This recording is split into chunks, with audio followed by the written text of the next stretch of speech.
The Ampersand Bowline. Hello everybody, welcome back on, oh yeah, another bowline. How many are there in the world? Anyway, this one is known as the Ampersand Bowline, and just what I'm reading here now, it says that this one was discovered by Alan Lee on the 1st of April 2013. April Fool's Day, hooray! And independently by Xarax on the 25th of April 2014.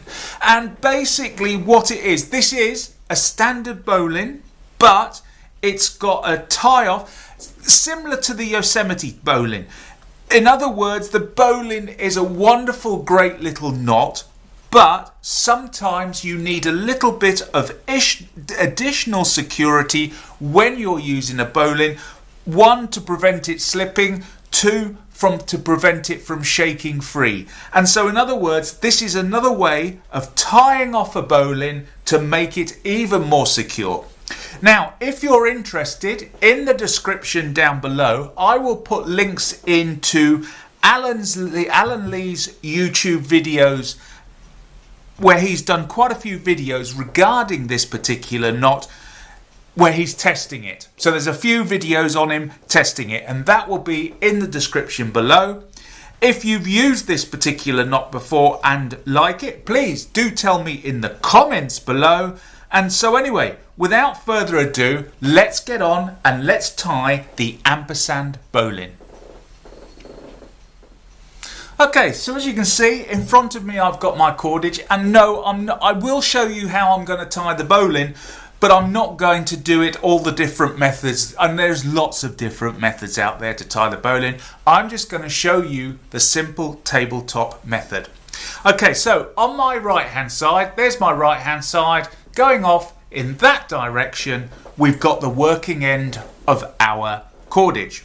The first thing that I'm going to do is, in our cordage, I'm going to form a loop at that point there. Then on the right hand side, I'm going to take my working end and I'm going to pass it up through that loop. And then depending on how large we want our loop at the bottom, we can take more through if we want to. But just remember, when we're tying this one, we need a little bit more cordage because we're going to tie it off so that it is the ampersand method. So now that I've done that, I then take my working end and I pass it underneath my standing end there. Once I've passed it under my standing end, I can then pass it down through the hole again that we created, that loop there, pass it down through that loop, and as you can see, I've got a slightly longer tail than I need. Okay? So now that we've done that, so let's turn it up so that it's the same way as we're looking at it.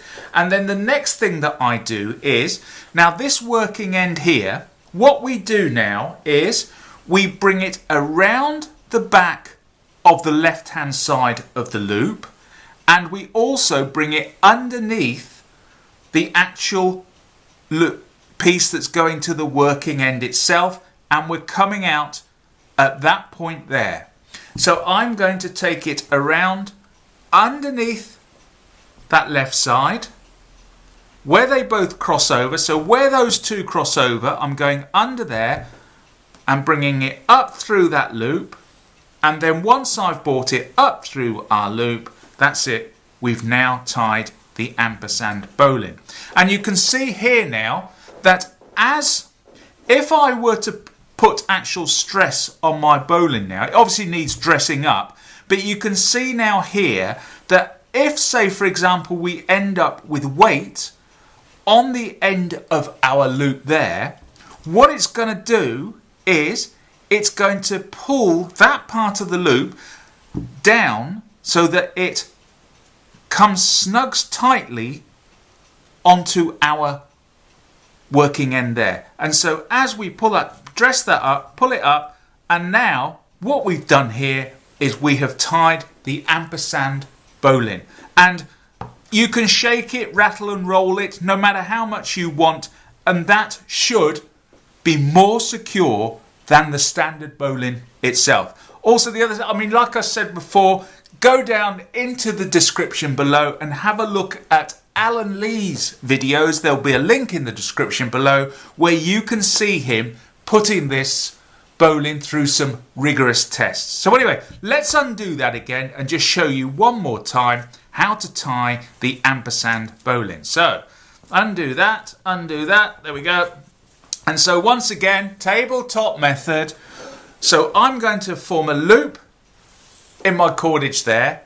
My working end is going to the right hand side, and the next thing I do is I bring my working end up through the loop, okay, and then at the bottom here create the size loop that you want.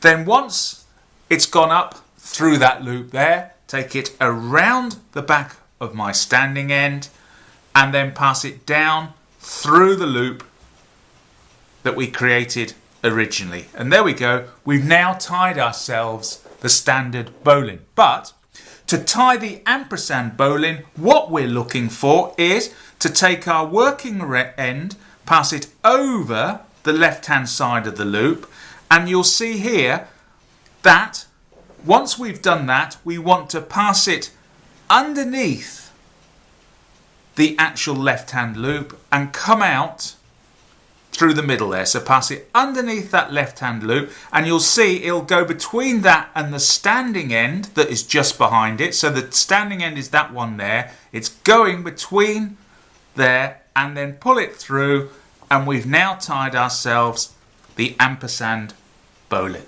And it's as simple as that. And that is nice and secure. To be honest, once you dress that up and tighten it, dress it up and tighten it, there is no way that that is going to come undone. You can probably shake it for 100 years, maybe 1,000 years, but it still ain't coming undone.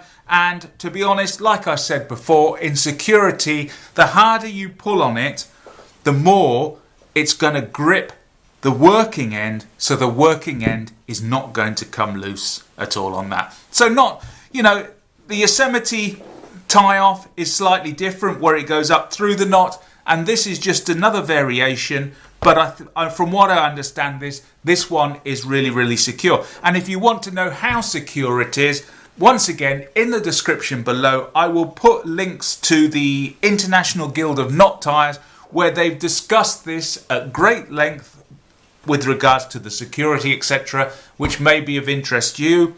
And if you're into climbing, maybe, I'm not saying it will, but maybe this is a good tie-off for the bowline, but do check first. Test it. Okay, anyway, once again, thanks very much for watching. If you liked it, hated it, you know the routine. And I'll see you all again next time. Bye-bye.